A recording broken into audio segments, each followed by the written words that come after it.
Ruth é uma mulher única que se destaca dos livros do Antigo Testamento. Havia uma atitude em comum que ela exibia, que fez dela um ponto de referência até hoje, e essa é a atitude de persistência. Então o que é persistência? É simplesmente o ato de continuar em uma opinião ou curso de ação, apesar de dificuldade ou oposição. Sem persistência, conseguir atualizar os planos de Deus para nossas vidas será difícil. Isso ocorre porque se estivermos prontos para desistir quando as coisas ficam difíceis, então não seremos capazes de alcançar a linha de chegada. Aqui está o que Jesus disse sobre o poder de persistência em Lucas. Agora Jesus estava contando aos discípulos uma parábola para deixar claro que às vezes eles deveriam orar e não desistir e desanimar. Dizendo que em certa cidade havia um juiz que não temia a Deus e não tinha respeito pelo homem. Havia uma viúva desesperada naquela cidade e ela ficou indo até ele dizendo: "Dê-me justiça e proteção legal contra meu adversário." Por um tempo ele não quis, mas depois ele disse para si mesmo: "Embora eu não tema a Deus, nem respeite o homem, ainda porque essa viúva continua me incomodando, eu vou dar-lhe justiça e proteção legal. Caso contrário, vindo continuamente, ela irá ser um aborrecimento intolerável e ela me cansa." Então o Senhor disse: "Ouça o que diz o juiz injusto. E nosso justo Deus não defenderá e vingará seus eleitos, seus escolhidos que clamam por ele dia e noite? Ele vai demorar em fazer justiça em nome deles? Eu te digo que ele vai defender e vingá-los rapidamente. Porém, quando o Filho do Homem vir, ele encontrará esse tipo de fé persistente na terra." A história de Ruth é explicada na Bíblia. Nos dias em que os juízes governavam Israel, houve fome na terra de Canaã e um certo homem de Belém foi morar temporariamente no país de Moabe com sua esposa e seus 2 filhos. O nome do homem era Emelas e o nome da esposa era Naomi, e seus 2 filhos foram nomeados Milão e Xileno. Eles eram efratitas de Belém e Judá e eles foram para o país de Moabe e ficaram lá. Então o marido de Naomi morreu e ela ficou viúva com seus 2 filhos. Eles tomaram esposas das mulheres moabitas. O nome de uma era Orpa e o nome da outra era Ruth. Eles moraram lá por cerca de 10 anos e então tanto Malã quanto o Xileno também morreram. Então a mulher Naomi ficou com 2 filhos.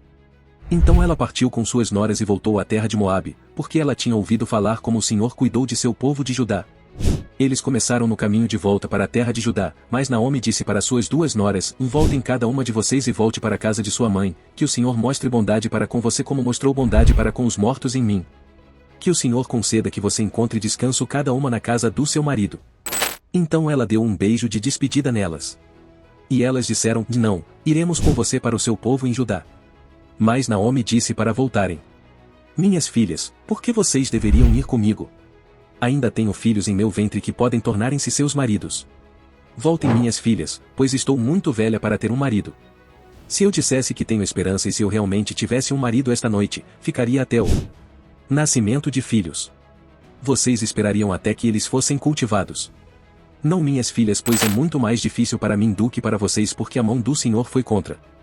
Então elas choraram alto novamente e Orpa deu um beijo de despedida na sogra, mas Ruth se agarrou a ela e Naomi disse: "Olhe, sua cunhada voltou para seu povo e para seus deuses. Volte e siga sua cunhada. Quando você morrer eu morrerei e lá estarei para ser enterrada. Que o Senhor faça comigo o mesmo que fez para você." Quando Naomi viu que Ruth estava determinada para ir com ela, ela não disse mais nada. Então as 2 continuaram até Belém. E quando chegaram a Belém, toda a cidade ficou agitada por causa delas. E as mulheres perguntaram: "É essa Naomi?" Ela disse para eles: "Não me chamem de Naomi doçura, me chame de Mara amarga pelo Todo-Poderoso que me causou grande dor e amargura. Saí plena com marido e 2 filhos, mas o Senhor me trouxe de volta vazia.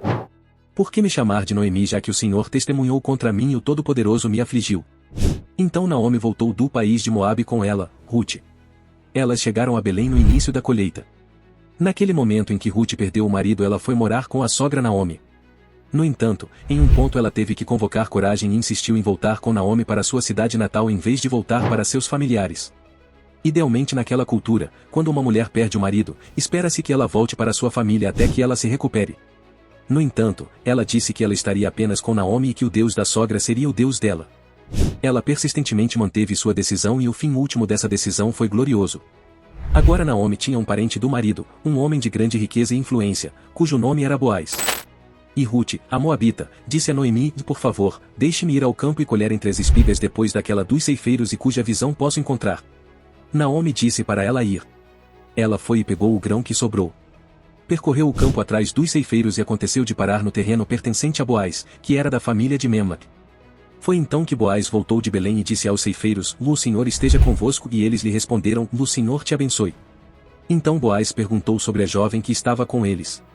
O servo perguntou ao encarregado dos ceifeiros, que respondeu que ela é a jovem mulher moabita que voltou com Noemi do país de Moabe. E ela disse: por favor, deixe-me seguir e reunir-me após os ceifeiros entre os feixes.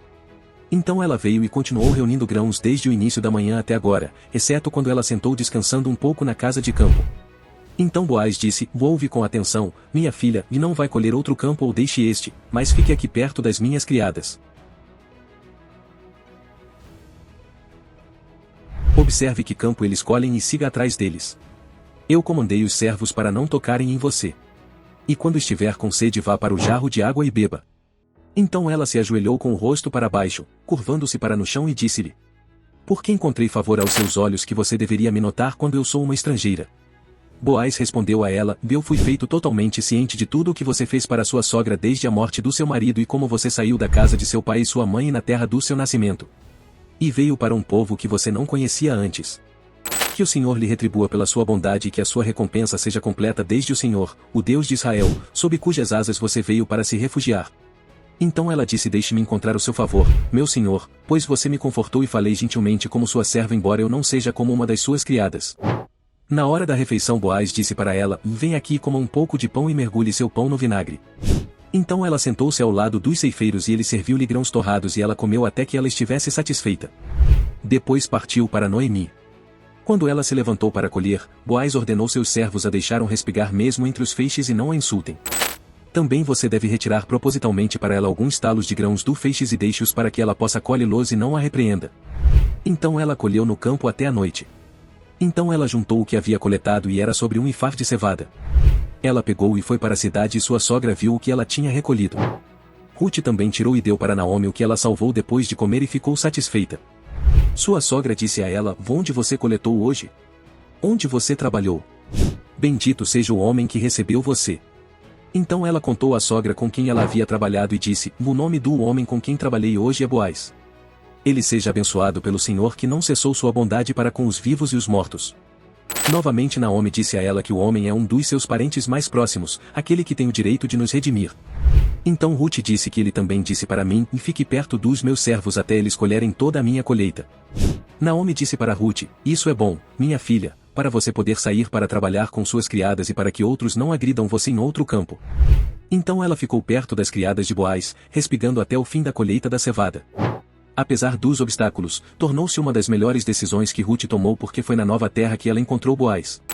Boaz, que era o dono da fazenda onde ela muitas vezes voltava e ficava interessada nela por conta de seu trabalho duro e o cuidado que ela dedicou a Naomi, que nem era sua mãe biológica. Eventualmente eles se casaram e isso foi uma alegria para o coração de Naomi, apesar da dor do passado. Então Boaz subiu até o portão da cidade, onde questões comerciais e jurídicas eram resolvidas e sentou-se então com o parente próximo, de quem Boaz havia falado, passou por aqui e ele disse para ele vir aqui e sentar-se. Então ele veio e sentou-se. Então Boaz levou 10 homens dos anciãos da cidade e disse: sente-se aqui, e eles se sentaram. Ele disse ao resgatador, parente mais próximo de Naomi que voltou do país de Moabe, que deve vender o terreno que pertencia ao nosso irmão Emermeque. Então pensei em deixar você ouvir isso dizendo: compre na presença de quem está sentado aqui diante dos mais velhos do meu povo. Se você vai resgatá-lo, resgate-o, mas se não, então me diga para que eu possa saber, pois não há ninguém além de você para resgatá-lo e eu sou o parente mais próximo depois de você. Então Boaz disse: no dia em que você comprar o campo de Naomi você também deve adquirir o de Rute Moabito, a viúva do falecido, para restaurar o nome do falecido de sua herança. O mais próximo redentor relativo disse: e não posso resgatar isso para mim porque ao me casar com um Moabitus eu colocaria em risco minha própria herança. Pegue meu direito de compra de resgate você mesmo porque não posso resgatá-lo. Agora, anteriormente em Israel este era o costume relativo ao resgate e troca de propriedade. Para confirmar uma transação que um homem puxou, tirou a sandália e deu para o outro. Esta foi a forma de confirmar e atestar em Israel. Então Boaz tomou Rute e ela se tornou sua esposa e entrou nela o Senhor e permitiu que ela concebesse e ela deu nascimento de um filho. Então a mulher disse a Noemi: abençoado é o Senhor que não te deixou sem neto redentor como herdeiro hoje. E seu nome se tornará famoso em Israel. Ele seja também para você aquele que restaura a vida e sustenta a sua velhice para a sua nora que te ama e é melhor para você do que 7 filhos. Então é o que havia de tão único em Rute como ela selou um lugar para si mesma na história pelo poder de sua persistência. Então Naomi pegou a criança e colocou-a no colo dela e ela se tornou sua enfermeira.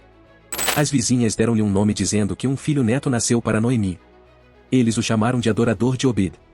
Ele é o pai de Jesse, o pai de Davi, o ancestral de Jesus Cristo. O rei Davi e Jesus saíram da linhagem de Ruth. Que rica e abençoada herança foi a persistência de Ruth em servir e viver completamente, apesar do fato de que ela tinha acabado de sofrer uma perda terrível e tinha o direito de chafurdar na autopiedade.